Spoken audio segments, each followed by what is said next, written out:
How would you like to live where you love in the state of Alabama? Whether it is you're upsizing, downsizing, retiring at the beach, or relocating for your job, then you are going to want to contact Celeste Hagler, owner of First Class Real Estate South Home Group, with brokers in Tuscaloosa, Orange Beach, and Huntsville. They can help you with the buying, selling, and investment needs throughout the state of Alabama. You can contact Celeste at 205-861-5698. Once again, that is 205-861-5698, and schedule a consultation to discuss your real estate goals anywhere across the state of Alabama. It's a new year, and now is the best time to review your insurance policies. With a helpful customer service team here to serve you in Alabama and over in Mississippi for all of your auto, home, life, and business insurance needs, call the Jeff Nee Agency of Alpha Insurance to create a customized plan to protect your family's home and autos. You can stop by his office at 3428 McFarland Boulevard in Tuscaloosa, Alabama, or simply call 205-462-8192, or call the number on your screen right there. And remember, with Alpha Insurance, the more you protect it, the more you save. Reach out to the Jeff Nee Agency of Alpha today for all of your auto, home, life, and business insurance needs.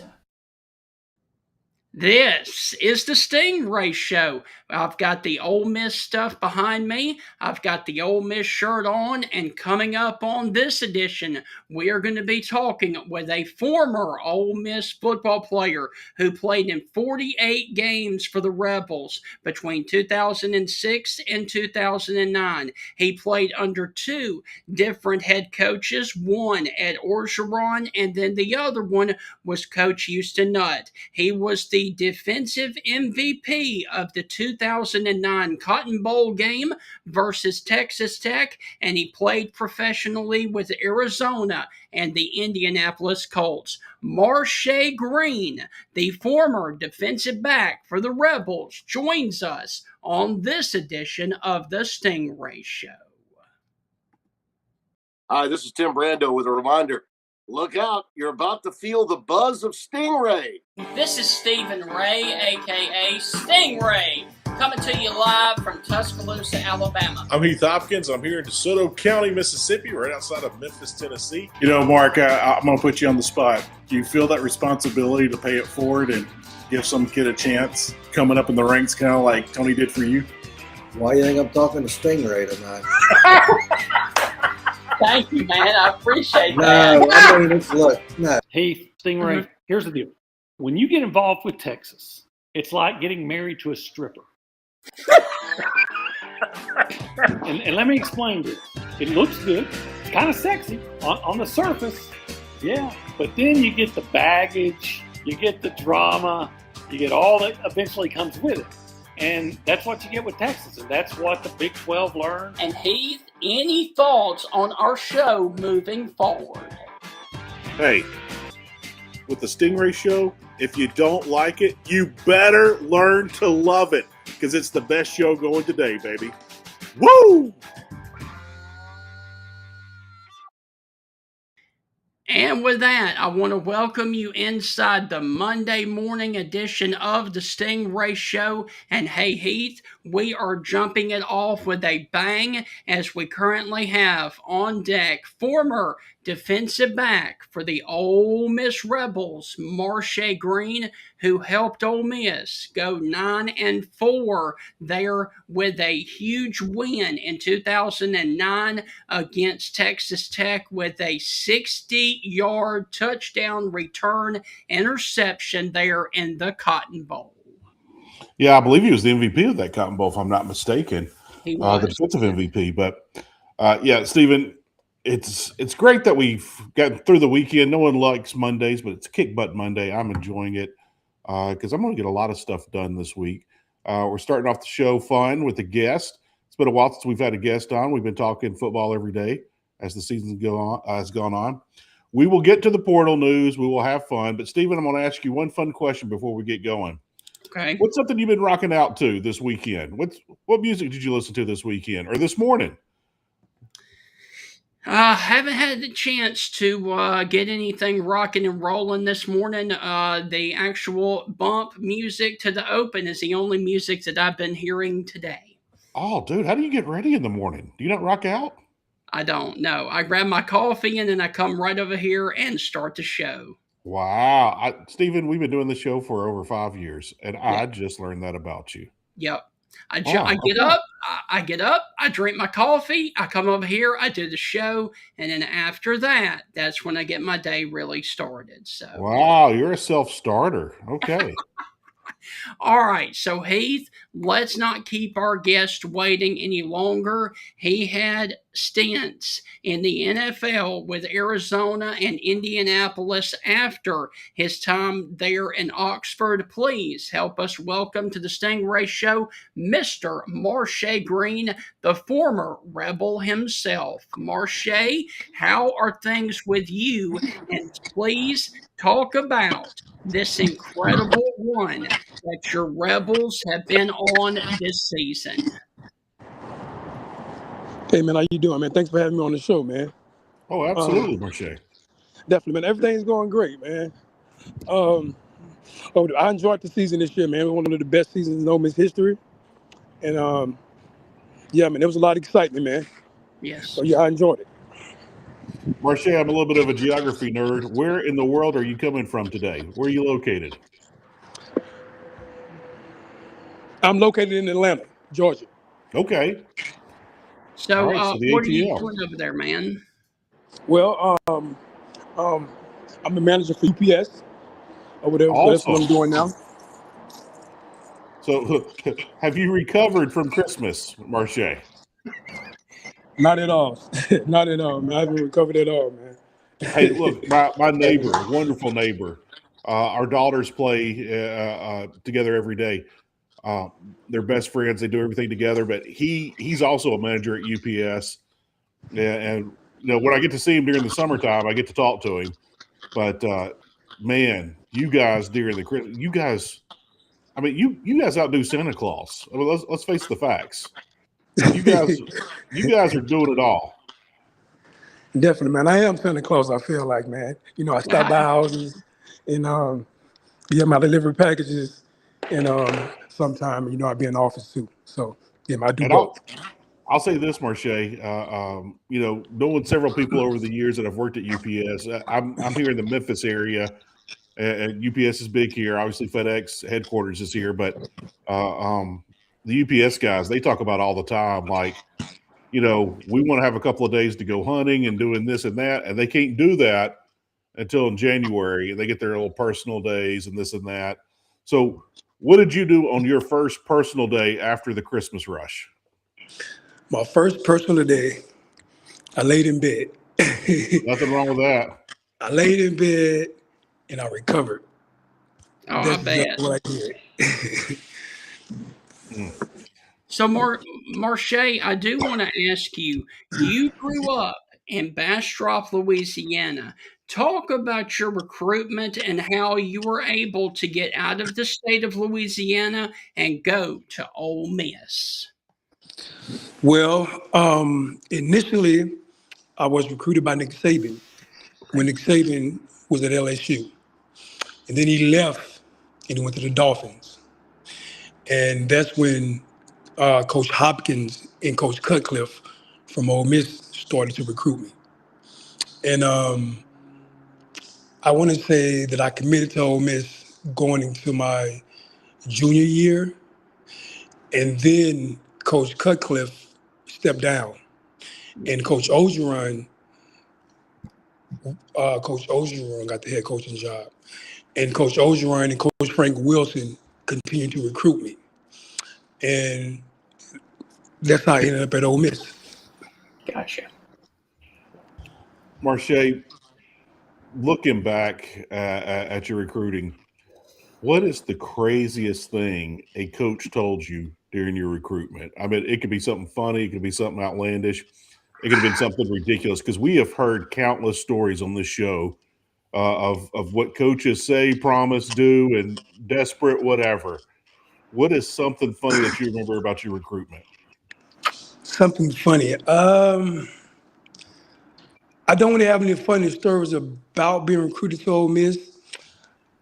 I just remember Coach Orgeron being very intense, very, very, very, very intense, and that's a guy that I wanted to play for. So, yeah.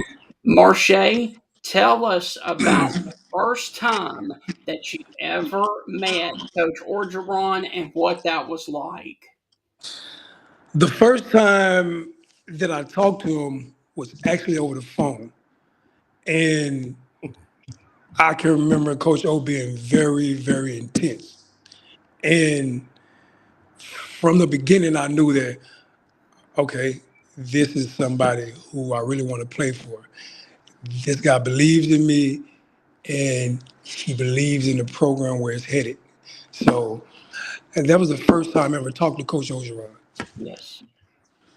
Now, Marshay, you also said that you were recruited by Nick Saban. Talk about that process and meeting the GOAT there as you're being recruited by then Nick Saban. Yeah.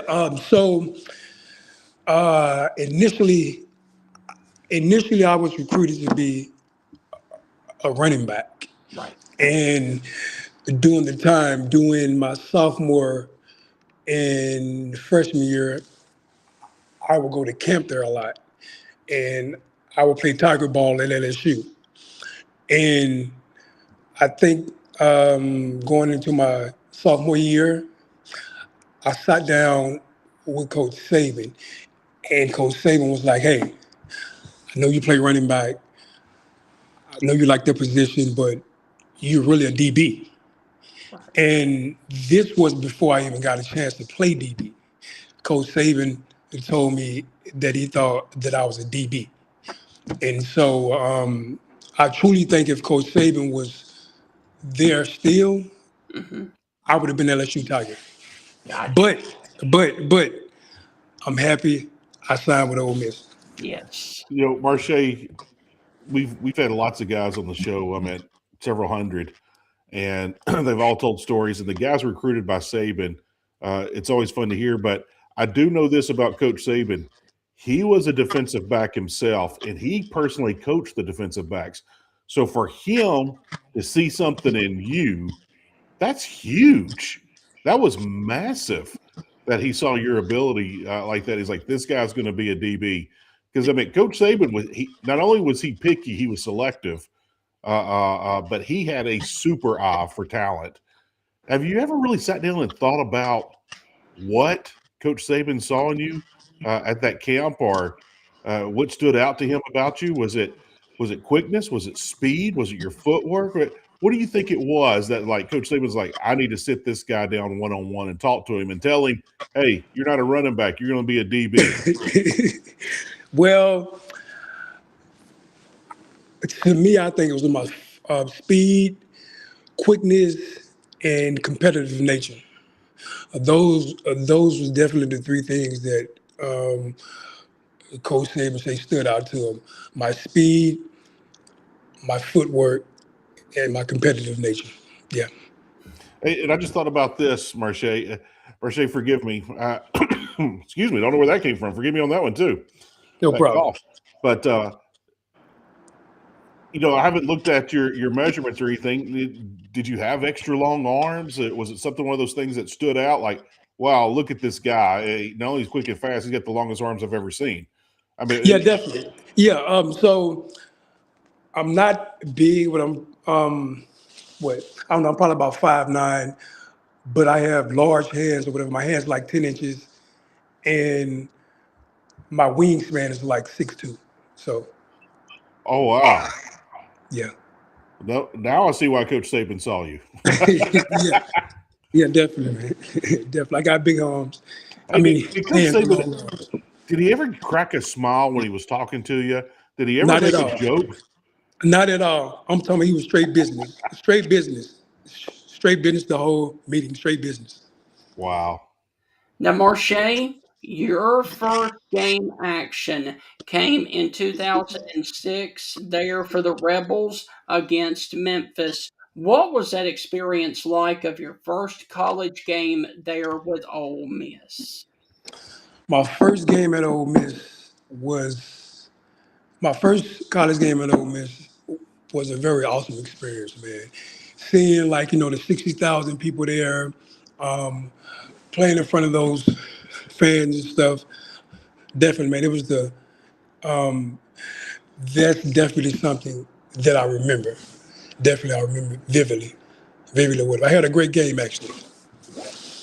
Any fond stories of that first game for you that stand out to you?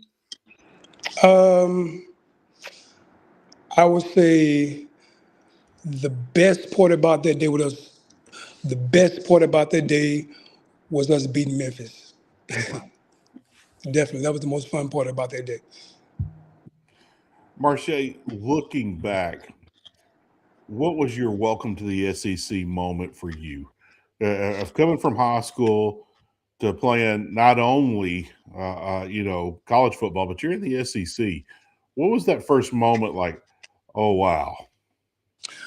The first welcome moment was the first time I scored a touchdown. I scored a touchdown the second game of the season against Missouri, and there was the first touchdown that we scored that day. And the play call, if I can remember correctly, actually was a screenplay. And I took the ball probably about 35 to 40 yards, scored a touchdown. So yeah, that was my welcome moment. Now, with you being from Louisiana, you got your first taste of the bitter in-state rival, the Egg Bowl, there in 2006. What was your first Egg Bowl experience like for you? My first Egg Bowl experience was pretty awesome. We won the game, and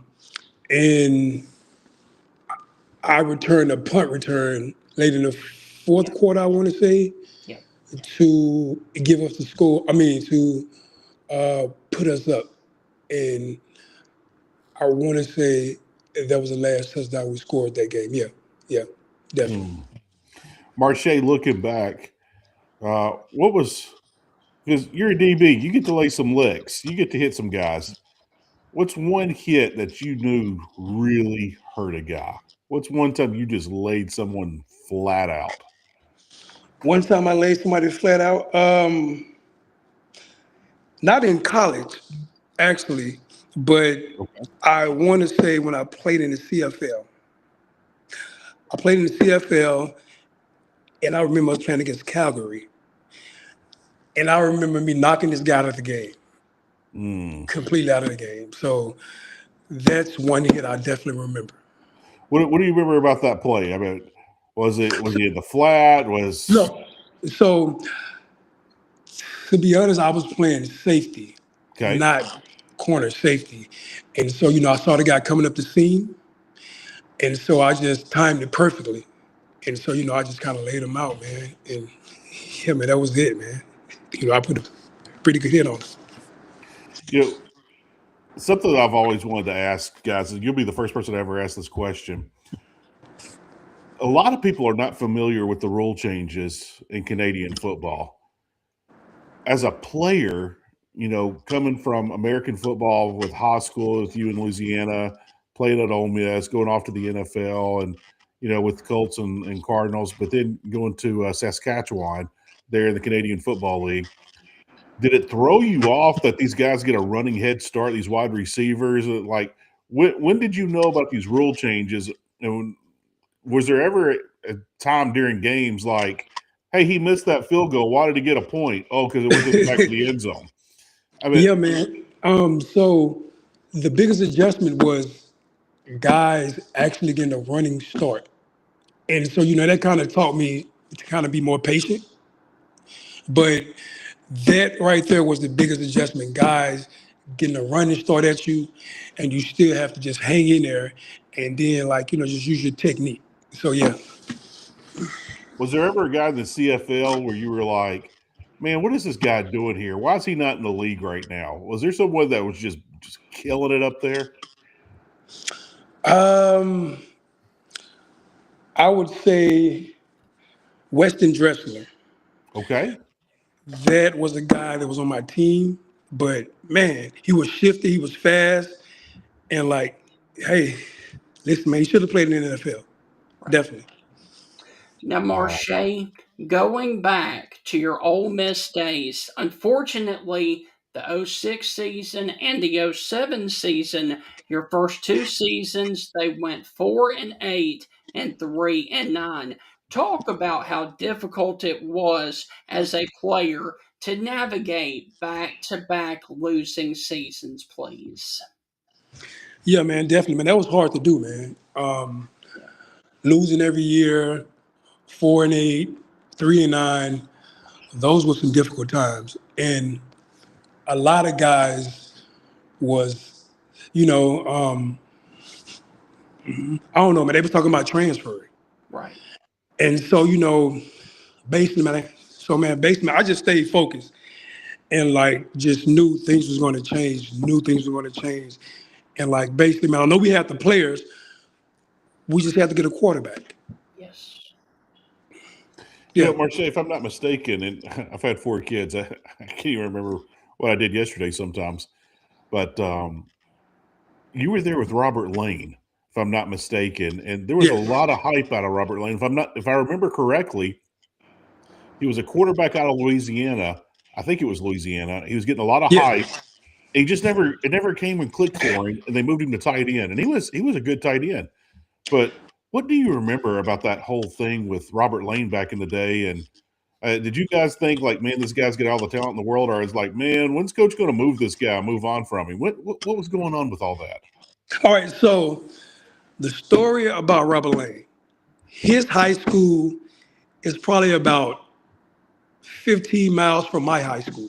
Okay, so you During knew the him. time, yes, during the time he was in high school and I was in high school, his high school was my high school rivalry. Oh boy, so you really knew him. I really knew him. Robert Lane was one of the greatest high school quarterbacks I ever saw play. Hands down. Big, fast, strong. He can make all the throws. And once I heard he was going to Ole Miss, that kind of intrigued me to look into going to Ole Miss. Wow. Definitely, yeah, man, definitely. So to get to Ole Miss and to see things not unfold for him like I thought they should was very disappointing. But to me, knowing what I know now, the guy definitely didn't have the right coaching around him during the time to take advantage of his skill set. Whoa. Man, Wow. that's unfortunate right there. Yeah, That is. yeah, That yeah, is. definitely, man. Yep. So Marcia, I got to throw this out there, and we're going to bring it back to you. Okay. Let's just say, Robert Lane had a decent, above average quarterback coach. What do you think he would have done? If Robert Lane plays in this offense this past season, I definitely think he's a Heisman candidate. Oh wow. Wow. 110%. I definitely think he's a Heisman candidate. If he's being coached by Charlie Weiss and Lane Kiffin, Right. playing in this offense, shotgun, he's definitely a Heisman candidate, no doubt. Wow. So Wow. see there, it's all about development. Definitely, when you definitely. get out of high school, man. It's I'm all not about putting words. development at college.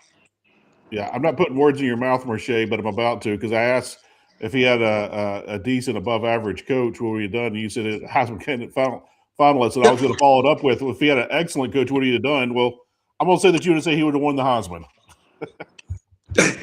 Definitely. Wow. Definitely. I say that.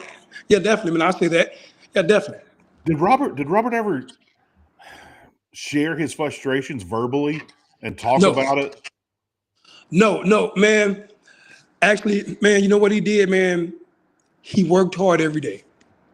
Worked hard, By the time my freshman year, they switched his position and they switched it to tight end. And I never heard the guy complain, never heard the guy talk about transferring. The guy just came to work every single day Right. and showed up. Mm-hmm. And forgive me if I had multiple choice, I'd nail this. And I know the name, I just can't think of it. There was a former quarterback at Tennessee, blew it up, had some trouble issues, went to junior college, Ole Miss, then brought him in, and he was you guys Brent starting Schaefer. quarterback. So who was the quarterback there that replaced Robert? Because I remember the guy's name. He was uber talented. Yes. So the quarterback name was Brent Schaefer. Yes, Brent Schaefer. Brent That's Schaefer. He came from Tennessee. How could I forget that? There was a song about Brent Schaefer. But Yeah. Yeah, definitely. But he came from Tennessee, man. yeah. Yes. I remember that now. Wow. So, Marshay, there is one game in particular I do want to talk with you about the 2007 season. It was the final game of the season, the Egg Bowl. You guys were dominating Mississippi State 14-0 in that football game down there in Starkville, and ultimately lost 17-14. Talk about that game, and then ultimately that was the game that got Ed Orgeron fired. Yeah, man. You know what? Tell you the truth, that was a tough game, man. Yeah. Like a very tough game, because I remember us being up 14-0, like you said. But then all of a sudden everything just went bad. Couldn't score, couldn't move the ball, couldn't stop anyone. They scored on special teams, and so that was a bad ending to the season, man. A bad ending to the season. Right. Marshay, Yeah. I'm not going to concentrate on bad. You can blame Steven on that one. I'm not going to. Yeah, no problem. But I do want to talk about Coach Houston Nutt. Now, when I was a young guy in media, Coach Nutt was still at Arkansas. When I was straight out of college, I used to love talking to Houston Nutt because he was so genuine and so honest. And we've had him on the show several times, and I love it every time. But the one thing about Coach Nutt is he starts talking, and then he gets a little bit excited. He starts talking a little bit faster, and he starts dragging out that last word in the sentence. And he starts building it up, and then before you know it, he starts screaming, hollering, clapping his hands. And what was it like playing for – because football is an emotional sport. And this is my bad Coach Nutt impersonation, but I can just see him out there on the practice field and getting excited. And Marshay, I see you making that play, baby. I see the hot water. Show me the coffee, baby.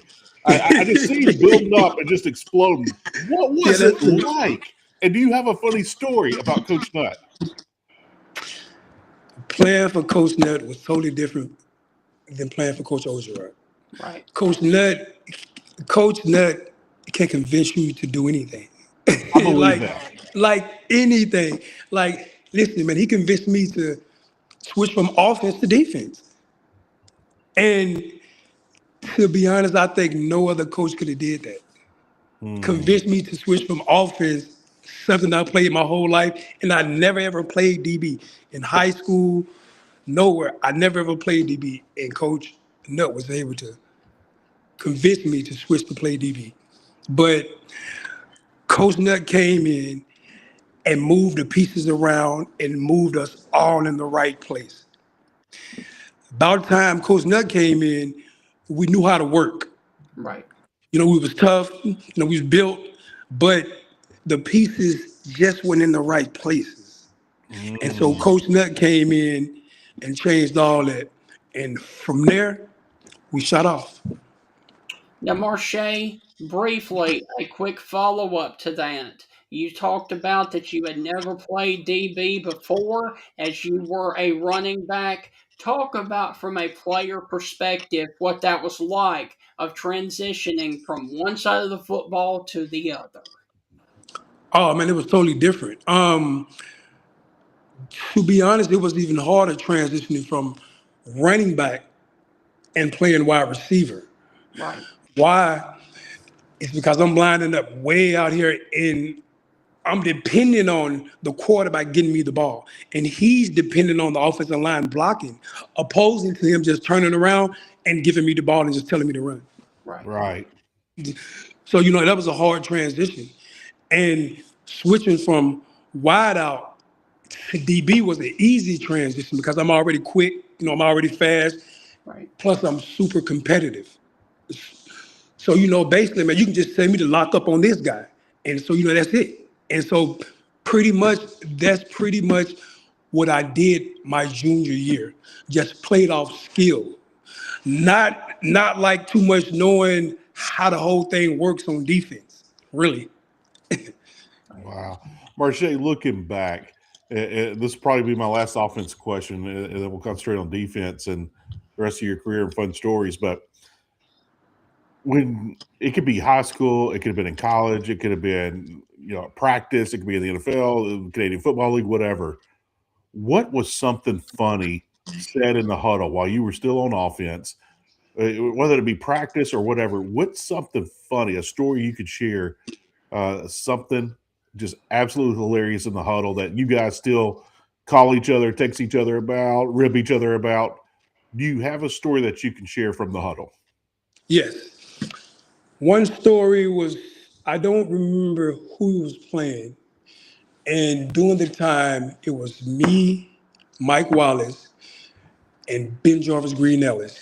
Yeah. Okay. And Seth Adams was the quarterback. And I can remember during the timeout, basically we come to the sideline and we're super excited because we're driving the ball, we up. And so Coach Orgeron comes in the huddle. And so, we tell him, Coach, don't worry, because we got this, Coach, we got this. And Coach Orgeron snapped on us. He was like, shut up. And it's like, we was like, what? like, what? And so that was a funny story that we still talk about to this day about Coach Orgeron snapping on us while we're up. We'll have to bring Seth on, and we got to hear that one. That's too funny. I heard Robert Lane. This was at SEC Media Days years ago. Robert Lane used to talk about Coach O when he gets mad. He used to dislocate his jaw, like his jaw would stick out when he's yelling at you. Did you ever dislocate Coach O's jaw, do something wrong, and him come after you? Yes. Several times. What did you do? I can remember my grades started to slip my freshman year. And Coach Orgeron called me into the office. And I can remember seeing his face and his jaw is just, is pointing out and he's growling, And so this happened several times in my career at Ole Miss playing under Coach Orgeron, to where he's just mad and he's growling and yeah, man. So yeah, that's Coach Orgeron though. Yeah, he wanted the best for me though. What's the maddest you ever seen Coach O? The maddest I saw Coach O, I would say the most intense I saw Coach O was doing pregame. Doing pregame, we're inside of a hotel room, and Coach O threw a chair through the wall. Oh. Completely through the wall. Now, who y'all playing that day? I think it was Memphis. And I think Coach Orgeron was trying to inspire the team. And in doing so, he threw the chair through the wall. What did y'all do? Were y'all laughing? Were you in shock? Did it fire you up? What was going on? I would say that everybody was in shock. I would say that everybody was in shock about that. Definitely, 100%. Heath and Marshay, if my coach threw a chair through a wall, I think I would be a little bit intimidated rather than fired up. I mean, my gosh. Trust me, everybody was shocked, man. Wow. Marshay, I just thought about this. Were you already at Ole Miss when Orgeron got hired, or did you come after he got hired? No, so when Coach Orgeron was hired, I was still in high school, Okay. but I supposedly came in 2005, but I didn't qualify, so I gray shirted, Okay. right? And so yeah, No, because I've always heard the story about him taking his shirt off in the first team meeting, the very first time he met the team. oh yeah. Oh yeah. Listen, he always done that. You know, listen, he always done that. You know what I'm saying? He's always taking his shirt off and tried to inspire the team. Yeah. Now is he like redneck in the gravel parking lot at the bar, like just taking it off like he's like everyone takes it, or is he like Hulk Hogan, like shredding it and challenging you to a fight? Both. both. Both. Definitely. I just told that both. Right. And I'm sure you've seen the video of him at a wedding and dancing and taking his shirt off that happened back in the summer. I'm sure you've seen that video, right? No, sir, I haven't saw that video. Oh, yeah. Coach O is at a wedding. He's all dressed up, got a suit on, and oh, gosh, I forgot the song, but it's like shirt, pants, shoes. Anyway, Coach O out there, it's like he's stripping. He's like taking his shirt off dancing at the wedding party. I'm like, brother, this is about the bride, not about you, Chief. Okay, I never saw that one, man. I never saw that. But that sounds like Coach O. He yells out a "Go Tiger" and "Roll Wave." It goes over. I think the couple went to LSU and Tulane. But you know what? I will post that video on the Facebook page of the show. We'll let you check it out later. Sure. Okay, no problem. Now, Marshay, getting back to your career, starting with Houston Nutt as the coach in 2008. Early in that season, oddly enough, Ole Miss had a non-conference road game versus Wake Forest. What was that experience like of going on the road to ACC's Wake Forest, please? I would say that was a pretty great experience. I want to say we lost by 3 points or 4 points, something like that. It was like 30-27, yeah. Yeah, we definitely should have came away with the victory that game. We definitely should have came away with the victory. And I think a pass interference call on me put them in field goal range. Yeah. Now, what was the atmosphere like of playing in an ACC stadium compared to some of the other stadiums that you had played in? Playing in the ACC stadium is almost like playing in the SEC stadium. Okay. It's so loud. They got great fans, and so yeah, man, it's like playing in the SEC stadium. Okay. Marshay, when you were at Ole Miss and you were traveling, what was one SEC atmosphere that you enjoyed going to, and which one did you hate going to? The best SEC atmosphere that I played in was my senior year, playing against South Carolina on a Thursday night. Oh, I bet. That was a great game. I remember that game. You guys fell a little short in that game, but that was a short game, man. Yeah, like the atmosphere was unbelievable. The fans was calling us overrated, and that was probably the best atmosphere I played in the SEC. Definitely. What was the worst?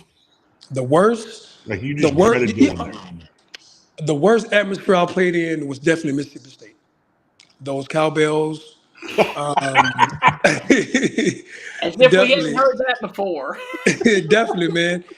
That's definitely the worst atmosphere I played in because I hated those cowbells. Right. And I really didn't like the stadium. Right. Yeah. Mm-hmm. Now, did you ever have the opportunity to play at Vanderbilt? I think I played at yeah. My senior year we played at Vanderbilt. Yeah. What was that like? Great atmosphere. Not a very big stadium, but loud. Okay. Yeah, loud. Definitely. All right. So, Marshay, right there in 2008. You guys arguably had the upset of the year when you guys went down and stopped Tebow on 4th down in the swamp to give you guys a 31-30 win over the Florida Gators. Talk about that incredible upset of the Florida Gators in the swamp, please. Yeah, man. Going into that game, nobody gave us a chance. I We're remember playing against Florida, plus we're playing them in Florida, but we knew that we could match up with them offensively and defensively. All we had to do is just go in and play our game and not feel like this moment is too big for us. And that's exactly what we did, man. We hung in there and, hey, man, we came away with the victory, man. right. Now, Marshay, did you ever have the opportunity to go up one-on-one of you trying to tackle Tim Tebow? No, pretty much I was on the outside, and that game, Tim Tebow didn't get to the outside that much. It was pretty like basically him just running the ball up the middle. So no, sir. Okay. Marshay, looking back at that game, this could be any game. Percy Harvin was just a nightmare. He was a nightmare matchup for any team. Definitely. And, Percy Harvin had a very successful NFL career as well. But was there ever a guy, Percy Harvin or someone else, that you were like, man, just don't line up on me? Was there a guy like, man, I'm tired of this guy, or man, I don't want to have anything to do with this guy? Was there ever anybody that you were just like, man, I don't want to see this guy ever again? Not at all. But I would say the toughest matchup I had was against Percy Harvin. The guy was fast, he was strong, he was quick, he could play wide receiver. So that guy had all the attributes to give you fits all day, like all day. Was he a big trash talker? No, not at all. He was quiet the whole game. Oh, wow. Yeah, he was quiet the whole game. Talker? The biggest trash talker I would say was Michael Crabtree. Oh, That's the biggest That doesn't trash shock me.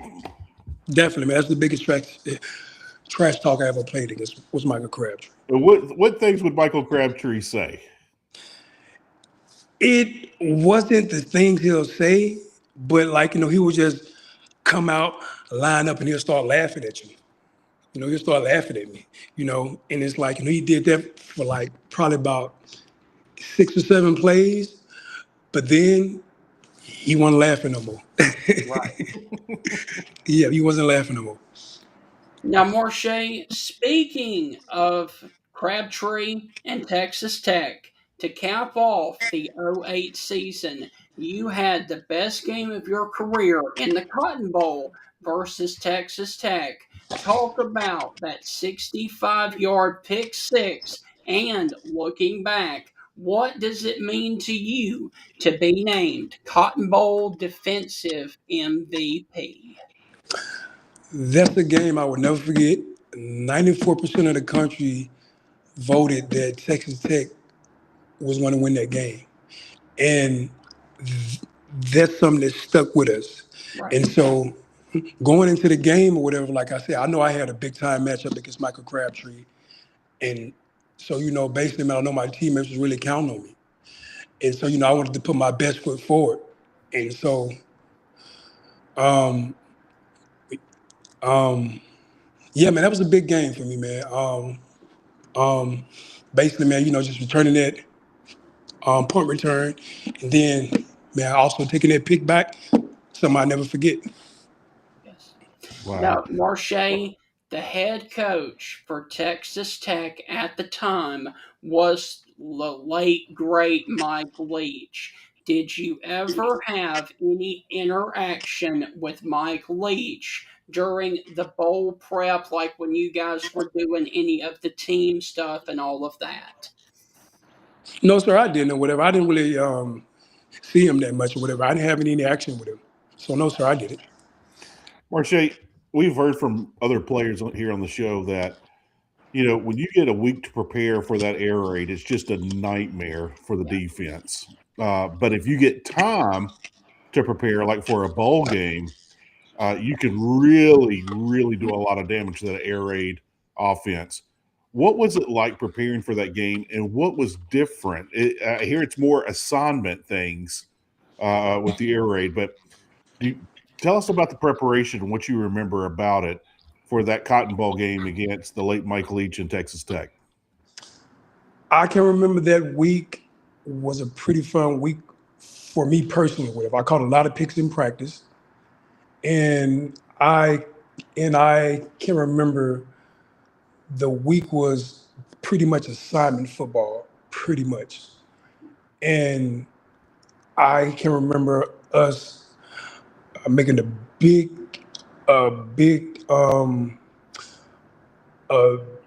emphasis off getting off the field on third downs. Right. Yeah. Wow. So, Marshay, I've got 2 questions left for you. The first one, your final season at Ole Miss, you went 9-4 again and capped off your senior season with another Cotton Bowl win against Oklahoma State, the Cowboys.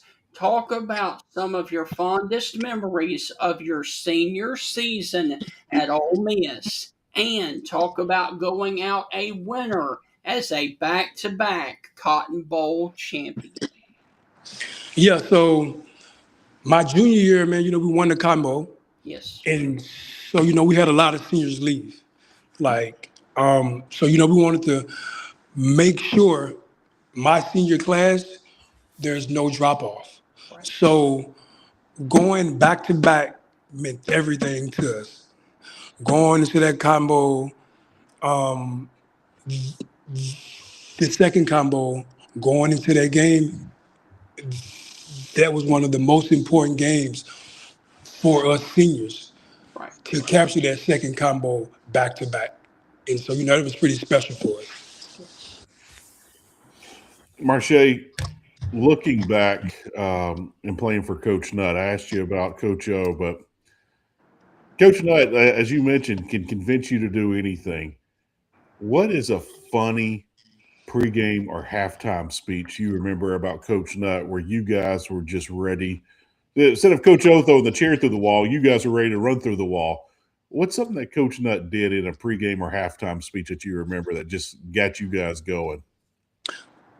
Well, man, he didn't really do anything crazy, man. But it was his words, and it's how he just went about things, convinced us that this is a guy that cares, and this is a guy everybody is willing to run through a wall for. Mm-hmm. Definitely. I'm glad that you brought that up because I want to ask you about this. We've heard a lot of great stories about Coach O. We've heard a lot of great stories about Houston Nutt, but it just seems like Coach Nutt was more personable, got to know players better on their level. And I'm saying that about Coach Nutt, not to put Coach O down, but I think that was Coach Nutt's calling card, is that he loved his team. He loved his players and would do anything for them. And he just comes across as a very genuine guy all around. You've been around him. You played for him. Is that the vibe? Is that vibe right that everyone's kind of reading about Coach Nutt? Definitely, 110%. Not saying that Coach O didn't care. Right. Coach O just went about it his way, which is totally different from Coach Nutt's way. You know what I'm saying? Mm-hmm. And so Coach Nutt just made you feel like he cared about you so much. And so, basically, that made it easy playing for him. You know what? I'll give you a chance to brag on Coach Nutt. What is something that Coach Nutt did for you or another player that whether a player was going through a hard time or lost a loved one or problems in the classroom or problems on the field or after a tough game or his birthday or got an accomplishment or award or SEC Player of the Week, whatever it might be? What's something that Coach Nutt did for another player that made you just like, man, Coach Nutt's a good dude? Well, during the time that I played college football, there wasn't a such thing as in IL deals, right? And so, the money sucked. To tell you the truth, there were several times where, like, a lot of players didn't have that, um, didn't have that, didn't like have that um, type of financial support, right? And so, we'll just go tell Coach Nutt. And so, Coach Nutt to find us a job. And so, basically, man, that took care of us, man. And so, those are the small things like that. Yeah. Man, Wow. that's awesome. So, Marshay, to wrap this up, you played in 48 games as an Ole Miss Rebel. During those 48, which game that you played in means the most to you personally and why? Good question. The game that means the most to me personally, I would say, is two games. The Cotton Bowl game in 2008 versus Texas Tech, because I feel like that game changed the program. You Yes. know, um, going into Texas, playing against Texas Tech and like playing them on the national stage, everybody got to see what they actually got to see what Ole Miss was totally about. And the last game I would say was my last game at Ole Miss. 2009, playing against, I think we played against LSU. That was the last game I played at Vaught Hemingway Stadium. So that meant a lot to me. Wow. And speaking of that, you finished your career at Ole Miss 2-2 against your in-state school LSU. Talk about what that meant to you to finish up the final 2 years with two back-to-back wins against your in-state school. Um, um, that meant a lot to me, man. Basically, growing up in Louisiana, being a Louisiana boy, and like beating LSU, yeah, that meant everything to me, man. You know, so yeah, definitely, man. I grew up an LSU fan, and before I committed to Ole Miss, I wanted to go to LSU. Right. So, yeah. Wow. Marshay, I got to ask you, it's a tad bit personal, but it's on the fun side. If you were a young guy and you were playing this NIL craziness, how much do you think you could demand for your play on the field? Because I love hearing these stories about these guys. I'm happy that these guys are making money. And I hate that you guys didn't get to make money because look, I'm a small business owner. I believe in commerce. I believe that you should get close to your value, if not your value of what you're worth. So looking back at it, what these guys are doing, what kind of price tag do you think you could demand if you were playing these days? I want to say probably about $500,000. That's amazing. That's Yeah, amazing. yeah, man, probably about $500,000. Yeah. Now here's the fun question. Young Marshay, teenage, early 20 Marshay, what kind of fun and craziness and trouble would you have gotten into with $500,000? $500,000 with no responsibilities, no bills. Man, who knows, man? Who knows? Tell you the truth, but I definitely would have got into my share of things. Well, the fun story that I like hearing, and do I think it's crazy and over the top? Yeah, but am I happy they get to do it? Sure, absolutely I am. I'm not a hater. I'm actually enjoying hearing these stories. But, I was in Oxford, a year, maybe 2 years ago, and I heard that some of these players, I won't say the players' names, I'm not going to do that to anybody, but, if they won a game and coach was like, hey, I don't want to see you until Tuesday, or I don't want to see you till Monday, it blows my mind that these guys were getting on an airplane, a private jet that they rented, and they were flying to the Bahamas and staying in an executive suite for 2 days to rest up. Where back in the day, you guys had to just go back to the dorm or go back to your apartment and crash to rest up. And I was like, I would much rather crash on a beach and have me some fresh seafood. And I think I would relax a little bit more before I had to go out there to practice late Monday and start this all over again. So you think you would have done some of that fun stuff back in your day? You'd like, you know what? I'm getting out of town for a couple of days. I'm going to go down to Miami. I'm going to go to the Bahamas. I'm just going to get out of town for a little bit. If you had $500,000, I mean, I would do that. I would absolutely do that. Definitely, sir. I would have definitely taken a trip. You know, definitely. I wasn't going back to the dorm. No, definitely. I was not going back to the dorm. And yeah, man, I probably would have took a trip to Vegas or, Miami. Yeah, definitely Miami or the Bahamas. Hey, no one gets any rest in Vegas. I've been there a couple of times. Definitely. I wasn't going back to the dorm, though. So, Marshay, look, man, this has been amazing. Thank you for taking time out of your schedule, manager there at UPS, to join us.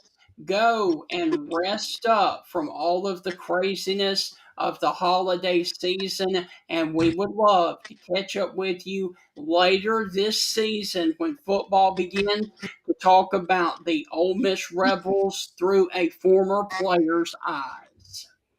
Yes, sir. Thanks for having me, man. Hotty toddy. Hotty toddy, and look, man, are you going back? How often do you get back over to Oxford? Well, the last time I visited, I think that was in 2023, and so I'm definitely going back this year or whatever. I'm going back when they play LSU. So yeah, I'll be at that game. Okay. All right, man. Well, we will definitely look for you. I will say this, hotty toddy, and be safe over in Atlanta, my friend. Have a wonderful day, okay? Keep climbing that corporate ladder, Marshay. Yes, sir. Thank y'all so much, man. I will, sir. Thank All you. right. Thank Hotty you. toddy. Sure. All right.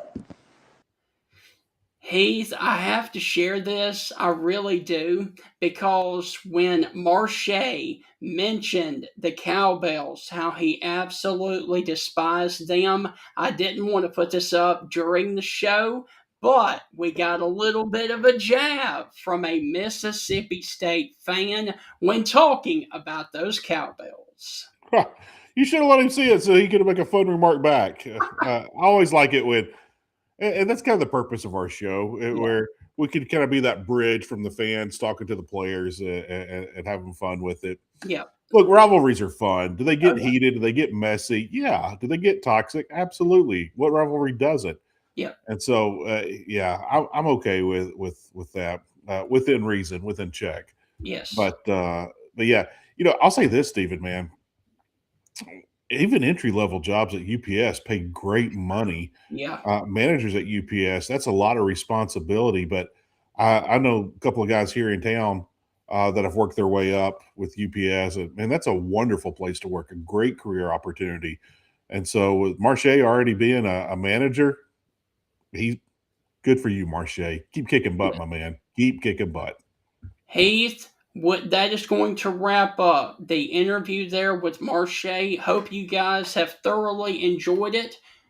Coming up a little bit later on this week, we are going to have another Ole Miss player join us. He was an offensive lineman by the name of Jared Duke, who played under Houston Nutt and under Hugh Freeze. We are also tomorrow going to be joined by Chris Lee of Southeastern 16 to talk about the SEC basketball season so far and to recap the SEC bowl season for football. And Heath, I do want to mention this. We do have confirmed for later this month another former Ole Miss head coach in David Cutcliffe.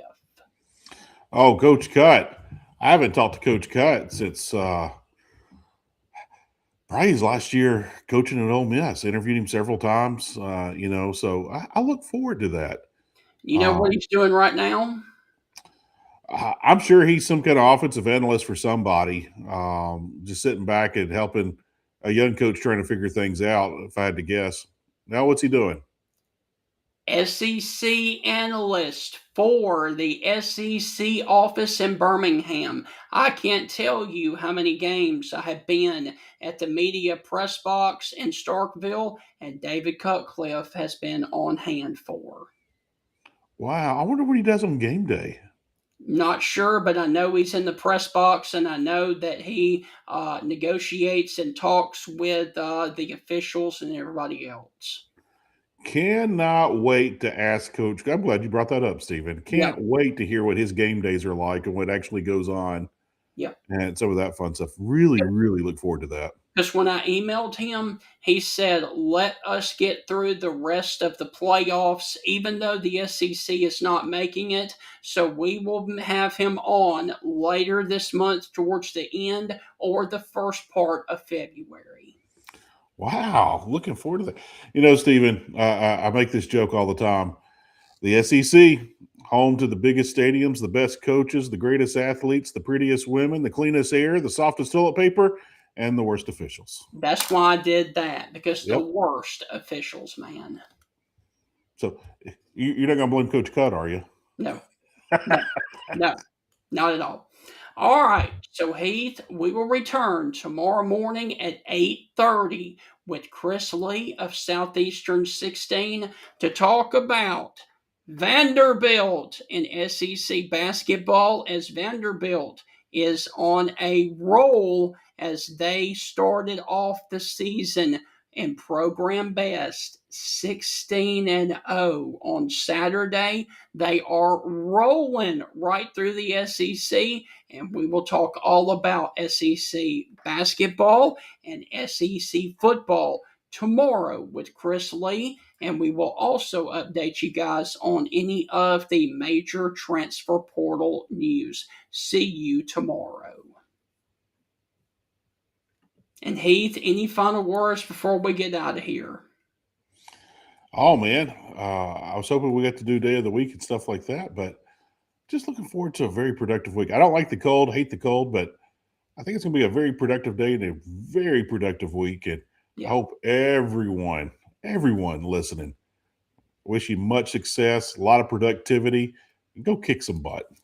And Heath, let me also say this: when we have player interviews on, we are not going to do the National Day of Today because we want all the focus to be on the former players.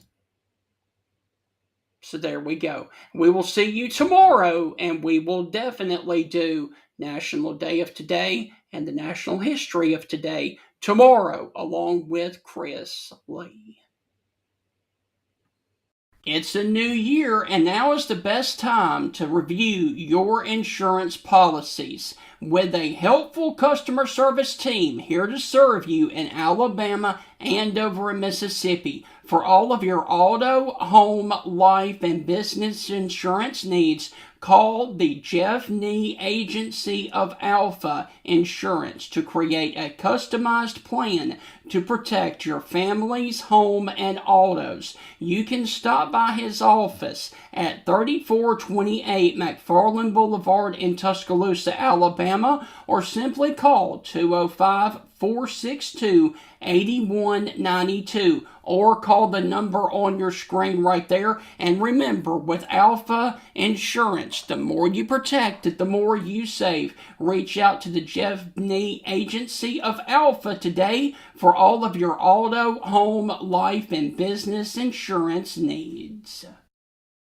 For over 100 years, the Bank of Moundville has been a name clients can trust. The Bank of Moundville is more than just a bank. They're your neighbors, your friends, and your community partners. Their unique approach to financial education has always centered around families. They believe that financially strong homes today lay the foundation for a brighter futures for tomorrow's generation. You can call them today at 205-371-2227. Once again, that is 371-2227 to schedule an appointment to build your financial security. The Bank of Moundville is a member FDIC and an equal housing lender. Ladies and gentlemen, Bill Ferguson of South's Finest Meats, the official sponsor of the Stingray Show, has a message for you. Everything we do here is fresh and custom made, custom to order.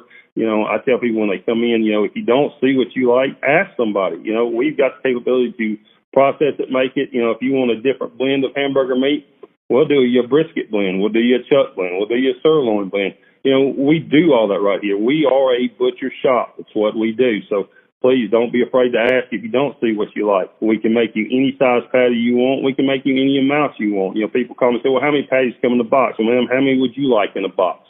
You want 12, we'll put 12. You want 25, we'll put 25. That's just one of the many things that South's Finest Meats has to offer, the official butcher shop of the Stingray Show. And briefly, before I get out of here, is it Monday yet? We actually have one football game this evening, and it is the final round of the AFC Wild Card Playoffs. It is the Texans versus the Steelers in the NFL. And this game will kick off at 7:15 on ABC. And currently, Houston is a 3-point favorite. So Houston taking on Pittsburgh tonight on ESPN at 7:15 in the final wild card round of the NFL. And we will see you tomorrow right back here on the Stingray.